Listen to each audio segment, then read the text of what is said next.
Olá, pessoal. Estamos mais uma vez aqui na nossa série Conhecimentos, Filosofando a Espiritualidade no Centro de Estudos Fênix. É com muita alegria que estamos de volta.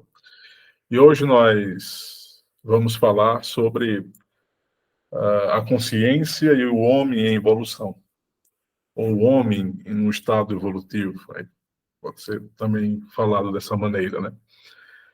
Acho que é importante, de início, que a gente pontue, caracterize o que significa consciência, ainda que esse conceito de evolução, por exemplo, seja já muito batido, conhecido, no senso comum, inclusive, mas a ideia de consciência ainda não é tão bem bafejada, né? Ela não é tão bem propagada, mas ela é fácil de compreender.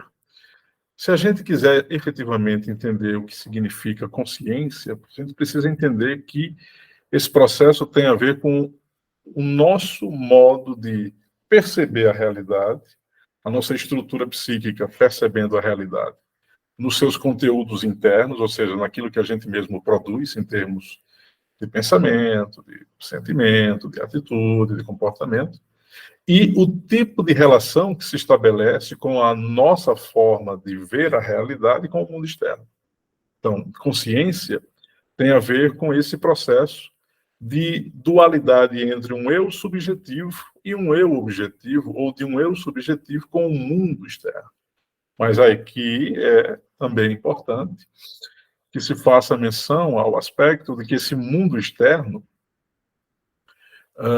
ele possui outras faces. Não é apenas a sensação física do mundo material, mas fundamentalmente as outras personalidades, os outros eus existindo em convívio com a nossa realidade interna. Então, essa dualidade entre o nosso eu objetivo com o nosso mundo objetivo, subjetivo com o mundo subjetivo, com o mundo objetivo, melhor dizendo, o subjetivo com o objetivo, essa dualidade aqui, ela cria uma espécie de tensão e também uma espécie de apreensão sobre o modo de ser da vida.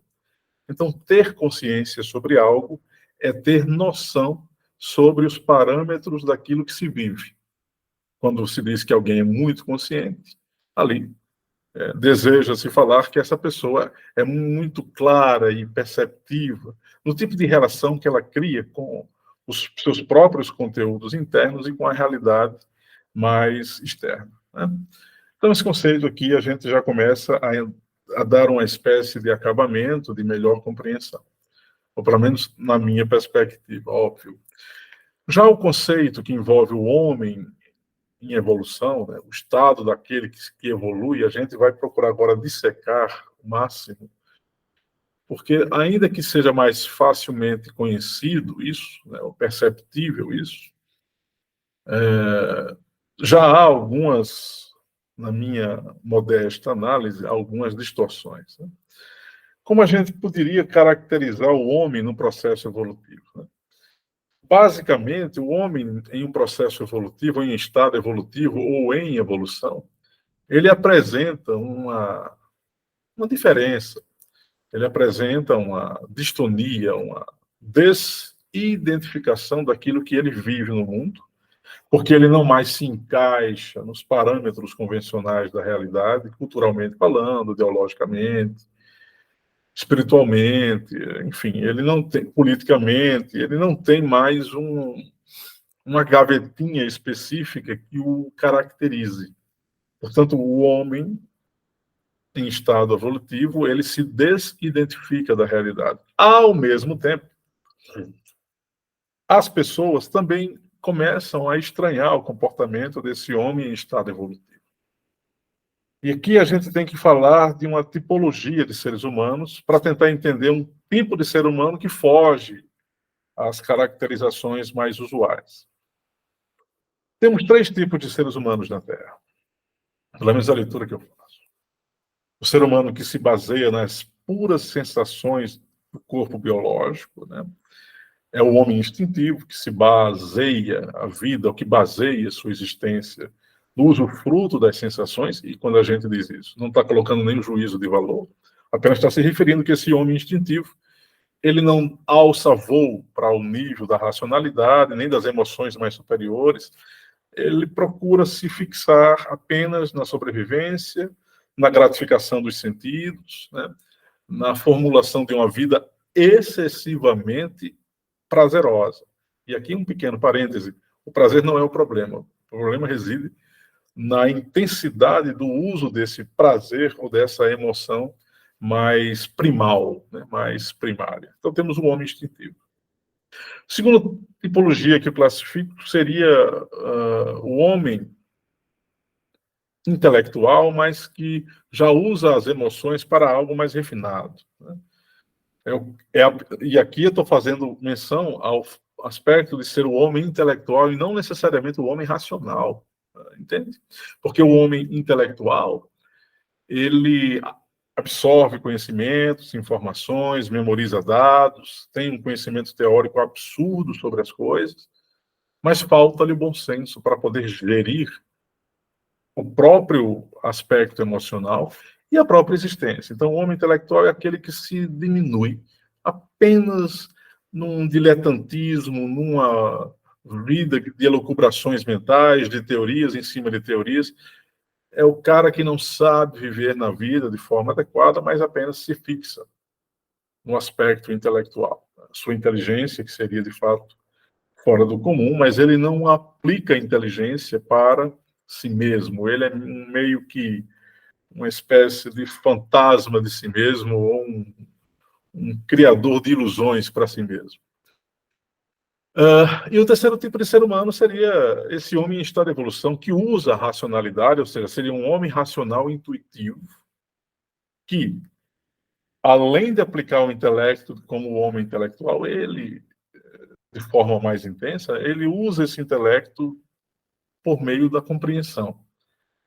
Ele não precisa e não tem a necessidade e não sente a necessidade de saber de tudo, mas ele vai aplicando a sua inteligência para modular o próprio modo de ser.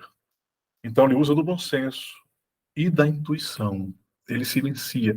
E se vocês quiserem, pode até falar que esse homem racional intuitivo seria um homem silente, um homem observador, um homem da percepção silenciosa, né? Ele procura se demorar nas análises que faz, procura se demorar nas atitudes que toma, para poder tomar as melhores atitudes sem o impulso das emoções mais primitivas. Seria o homem racional, intuitivo, ou o homem da percepção silenciosa, tanto faz. Então eu elejo aqui 3 tipos de seres humanos, né? Temos o homem instintivo, o homem intelectual e o homem da racionalidade intuitiva. Esse terceiro homem aqui, ele entra na condição evolutiva de forma mais acelerada. E quando ele parte daqui, né, quando ele gera essa racionalidade, essa prudência, esse bom senso, essa capacidade de lucidez sobre entender os parâmetros mais abrangentes da vida, ele dá o salto. E aí ele cria uma espécie de buraco, de hiato, entre a maior parte dos seres humanos e ele mesmo. Mas ele não se sente privilegiado por isso. Todos os grandes seres que passaram pela Terra, né, o Siddhartha Gautama, um Chuang Tse, um Nikola Tesla, enfim, eu estou falando de seres das mais variadas áreas do conhecimento humano e da história humana, tanto espiritual como também da yoga, né, como da filosofia, da ciência, um Albert Einstein, enfim, todos esses seres, eles causaram um impacto, revolucionaram o sistema humano, e eles foram, de certa forma, atacados. Um Sócrates da vida, por exemplo, um Jesus, né, que contrariou o establishment, mas não tinha o objetivo de contrariar o status quo por contrariar. Eles faziam isso porque eles tinham um entendimento mais avançado sobre a realidade, e a partir do momento que eles detinham esse tipo de conhecimento, eles se sentiram na obrigação de repassar isso para as pessoas. Se você sabe de algo que pode beneficiar a sua coletividade, enfim, a sociedade, por uma questão de obrigação moral e ética, você repassa a informação. Então, guardadas as devidas proporções, é isso que esses seres fizeram, né? Eles atingiram um grau de consciência acima da média comum dos seres humanos, acharam conveniente repassar esse tipo de vivência para os demais, só que, normalmente, o que acontece é que eles não são devidamente compreendidos, né? Eles passam a ser atacados, vilipendiados, ridicularizados. No caso de um Sócrates, de um Jesus, passam a ser mortos, né? Tentam destruir o homem físico, mas não destroem a ideia que eles propagaram. E aqui é um sinal de quando você consegue ter um certo êxito no seu trabalho existencial no nível desses seres. É quando você, ainda que sofra todos os reveses e vicissitudes e dramas e dilemas e problemas e dificuldades, mas o fruto do seu trabalho, né, tipo de ação que você faz na vida, promove uma atitude diferente nas pessoas. Dizem que quando o próprio Siddhartha Gautama estava na Terra e começou a entender que se libertar dos extremos gera no ser humano a melhor tática e método para ele ser feliz na Terra através do caminho do meio, dizem que ali ele gerou no campo morfogenético uma nova estrutura de formas de pensamento que aqui não existia e que ele veio, entre aspas, contaminando positivamente a Terra e dizem até que outros mundos com a sua filosofia. É isso mesmo. Na medida que você propaga ideias que são muito vigorosas e que têm um conteúdo extremamente complexo, os elétrons e o próprio a caixa vai espalhando isso de forma mais intensa para todas as realidades. Por isso que é importante que tenhamos cuidado com aquilo que a gente formula mentalmente, formula por meio do verbo, da palavra, do som, né? E o som cria a realidade, a vibração é realidade, e as formas também sentimento. Então, esse é o homem em estado de evolução. É o que ele não mais se enquadra em nenhum tipo de gaveta ideológica, cultural, filosófica. Eles são considerados estranhos no ninho, né? Mas, na verdade, eles são os grandes baluartes, os grandes timoneiros a guiar a humanidade para o futuro, né? Eles antecipam um momento, eles antecipam uma época, eles estão além do seu próprio tempo. E aí, eles conseguem se libertar de algo que para nós é extremamente difícil ainda, que é a mecanicidade. Somos seres mecânicos. Não podemos evoluir enquanto nos tornarmos o que somos, ou seja, seres mecânicos, com hábitos arraigados e fixos, com sensações presas num estado de recompensa do prazer, e o prazer, repito, não é um problema, mas o uso do prazer excessivo se torna um problema, na necessidade de agredir o outro para vencê-lo, ou porque precisa competir com o outro, porque a sociedade diz que nós precisamos vencer o outro. Competitividade sadia é quando você compete primeiro com você mesmo, para você se tornar melhor a cada dia. Se você precisa competir com o outro, mas estabelece um mínimo de critério ético, né? Tá, eu vou competir com você, mas eu não vou precisar destruir você, eu não preciso passar a perna em você. Vou fazer o que eu posso, o meu melhor. Se você não faz, aí é uma questão sua. Mas ainda assim, eu não vou desmerecer você ou denegrir a imagem sua, porque eu preciso vencê-lo socialmente. É esse tipo de atitude ética que já havia sido estabelecida milênios atrás, na famosa regra de ouro, né? Faça aos outros aquilo que você gostaria que os outros lhe fizessem. Essa regra aqui permanece como sendo essencial para a convivência humana e na convivência humana. Mas o que é esse estado mecânico? É esse estado onde a gente não tem como sair da rotina, não consegue enxergar quem está dentro da rotina e não entende aquilo que está além da nossa própria opinião. Opinião é diferente de conhecimento, que é diferente de compreensão. Eu posso ter muitas opiniões sobre esporte, política, religião, e não ser uma pessoa livre, ser uma pessoa mecanizada, porque eu não me abro à compreensão. A partir do momento que eu questiono as próprias verdades que alimento, aí começa um novo processo cognitivo a surgir no meu mundo interior. Ou seja, eu começo a perceber que, além das opiniões que eu formulo, eu posso atacar essas opiniões e gerar uma nova forma de conhecimento.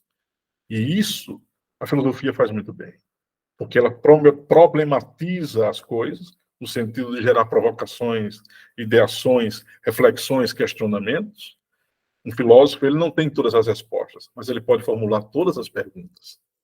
E o bom é quando você formula as perguntas e, a partir das novas perguntas que são feitas, você já começa a entender por ângulos distintos um único problema. Então, a mecanicidade é retirada do hábito, desse mundo das opiniões excessivas. Na antiguidade, o conceito de paradoxo era bem conhecido, eu, inclusive já falei aqui para vocês. Paradoxo, aquilo que vai além da doxa, da opinião. Precisamos ir além da opinião, ter opinião é importante, em todas as circunstâncias, a diversidade, mas a gente precisa, além da opinião, buscar o conhecimento mais sólido, que aprofunde a opinião que a gente tem. E quando a gente faz isso psiquicamente, a gente se liberta desse mundo mecânico, mecanizado. Portanto, a consciência e o homem em estado de evolução se dá a partir de dois fatores.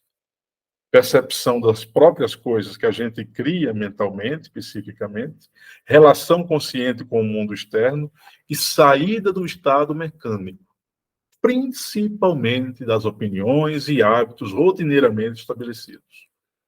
Sempre que você puder, da maneira mais simples possível, faça coisas diferentes durante o dia, gestos diferentes, modo de falar diferente.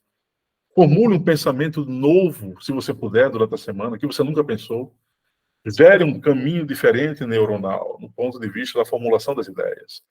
Não se apequenando naquilo que você mesmo acha que os outros pensam sobre a realidade. Procure ter a sua visão sobre a vida, independentemente dos outros, respeitando, obviamente, a opinião alheia. Mas você, criando uma forma de entender o mundo com suas próprias singularidades, com suas próprias cores, vamos assim dizer. Assim, a gente reflete que o homem em estado de evolução é um homem hiperconsciente, autoconsciente, que se percebe, que percebe a relação do mundo, mas que percebe também a estrutura mais interna do seu ser. Um eu que não é baseado na transitoriedade, um eu atemporal, um eu eterno, que está para além dos mundos manifestados. Um eu que nunca vai deixar de existir, pelo menos é o que dizem as grandes tradições espirituais e os mestres da humanidade. Peço, então, que você reflita sobre esse tema. É um dos temas capitais para o nosso processo evolutivo. Ok? Em um outro momento, nós retornaremos com a série Conhecimentos Filosofando a Espiritualidade aqui no Centro de Estudos Fênix. Até lá.